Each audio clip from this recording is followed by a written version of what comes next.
If you have a 401ing, the IRS just handed you more room to save, and most people have no idea by how much or why it matters right now. Starting in 2026, you can put up to $24,500 of your own paycheck into your 401ing. That's up from $23,500 in 2025. It sounds like a small bump, $1,000. But underneath that one number is a whole set of changes that affect how much you can save, how you're taxed on it, and in some cases, whether the IRS is now forcing part of your catch-up savings into a Roth account, whether you want that or not. In the next 10 minutes, I'm going to break down exactly what changed, why it changed, who it actually affects, and what you should be doing about it right now, especially if you're over 50, over 60, or a high earner. Let's get into it. So let's start with the basic fact. The IRS announced in November 2025 that the employee contribution limit for 401n plans, along with 403b plans, most 457 plans, and the federal thrift savings plan, is rising to $24,500 for 2026. Here's the context you need. This is the amount you personally choose to defer from your own paycheck. It doesn't include anything your employer kicks in through a match or profit sharing. That's a separate bucket. To put the increase in perspective, here's the recent trend. In 2023, the limit was $22,500. In 2024, it was $23,000. In 2025, it was $23,500. And now in 2026, it's $24,500. Notice something. The jump from 2025 to 2026 is bigger than the jump from 2024 to 2025. Most years it climbs by $500. This year it jumped by a full $1,000. That's because these limits are tied to inflation, and the formula the IRS uses looks at cost of living data from the prior year. Inflation ran a bit hotter, so the adjustment ran a bit bigger. Since 2018, when the limit was $18,500, we've seen roughly a 32% increase in how much you're allowed to defer. That's a meaningful climb, and it reflects two things: inflation eating into the value of a dollar, and Congress, through the Secure 2.0 Act, deliberately expanding retirement savings opportunities, especially for older workers. We'll get to that part in a minute. Now, why does this matter today, in the current U.S. economic environment? A few things are colliding at once. Inflation has cooled from its 2022 peak but hasn't fully settled. Everyday costs, from groceries to housing to insurance, are still elevated compared to 5 years ago. At the same time, we're in a period where questions about Social Security's long-term funding keep resurfacing in the news. Whatever your view on that debate, the practical effect is the same for most workers. Relying on Social Security alone as your only retirement income is riskier than it used to feel. That's part of why the Social Security Administration also announced a 2.8% cost of living increase in benefits for 2026. The government is acknowledging, across multiple programs, that the dollar isn't stretching as far as it used to. So when the IRS raises your 401na ceiling by $1,000, it's not a random bureaucratic tweak. It's effectively saying, the tax-advantaged runway available to you for building your own retirement cushion just got a little longer.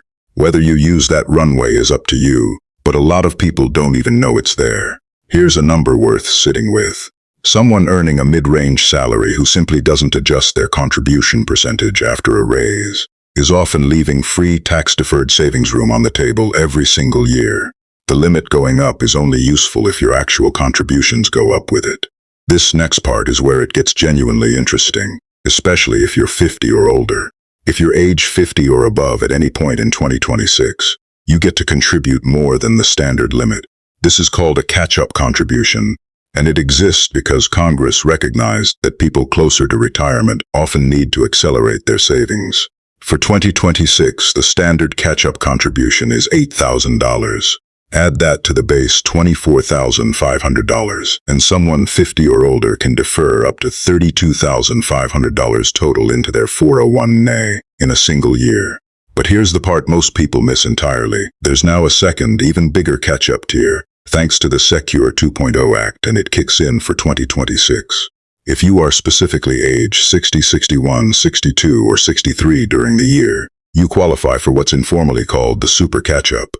Instead of the standard $8,000 catch-up, you get $11,250. That means someone in that 60 to 63 window can contribute up to $35,750 total in 2026. Base limit plus super catch-up. That's a substantial amount of tax-advantaged savings room, specifically designed for the final stretch before retirement, when people often have fewer expenses, kids are grown, maybe the mortgage is paid down, and more capacity to save aggressively. If you turn 64 partway through the year, you drop back down to the standard $8,000 catch-up the following year. So this super catch-up window is genuinely narrow, for specific ages.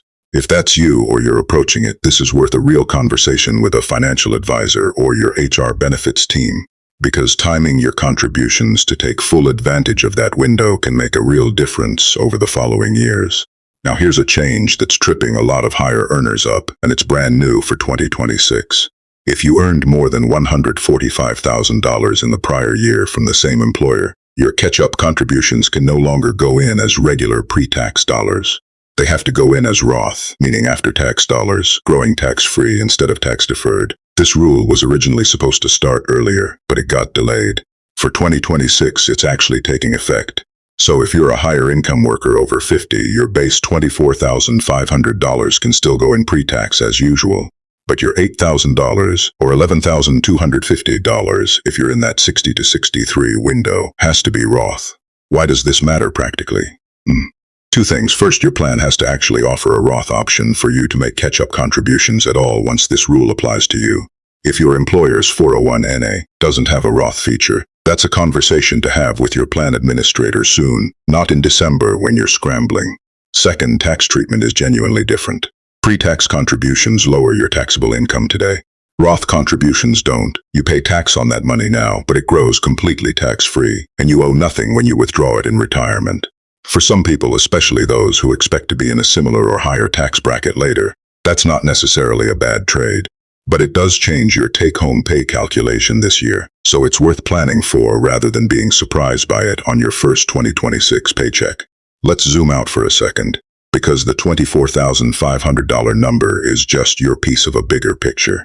The IRS also sets an overall cap on everything going into your 401(a) in a year. Your contributions, your employer's match, profit sharing, all of it combined. For 2026, that combined limit is $72,000. If you're eligible for catch-up contributions, that combined ceiling rises to $80,000.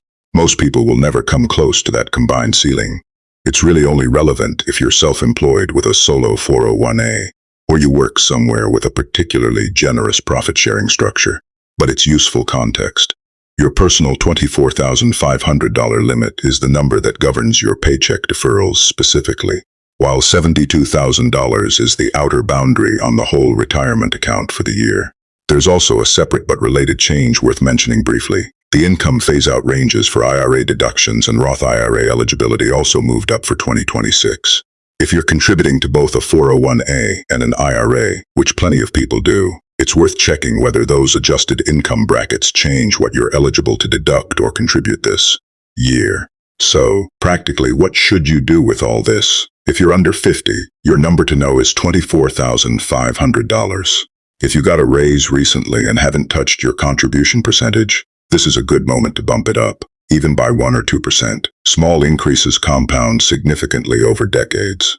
If you're 50 to 59, you're eligible for the standard $8,000 catch-up, bringing your total to $32,500. If cash flow allows, this is one of the most efficient tax-advantaged ways to close a retirement savings gap in the years before retirement. If you're 60 to 63 specifically, pay close attention to that $35,750 super catch-up window. It's a narrow 4-year opportunity, and coordinating your contributions to make the most of it is worth a real conversation with an advisor.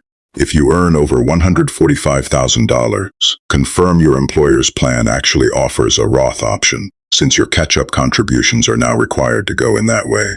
Don't find out in your first paycheck of the year. And for absolutely everyone, check in with your HR or benefits portal early in the year rather than waiting. Contribution elections are usually easy to adjust, but only if you actually go in and change them. The bottom line, the 2026 401(a) limit going up to $24,500 isn't just a number the IRS quietly updates every year. It's a real Usable opportunity to shelter more of your income from taxes and build a bigger cushion for retirement, especially if you're in one of those catch-up windows. The system gave you more room. Whether you use it is up to you. If this helped clarify things, share it with someone who's turning 50, 60, or just got a raise this year. They'll want to know this.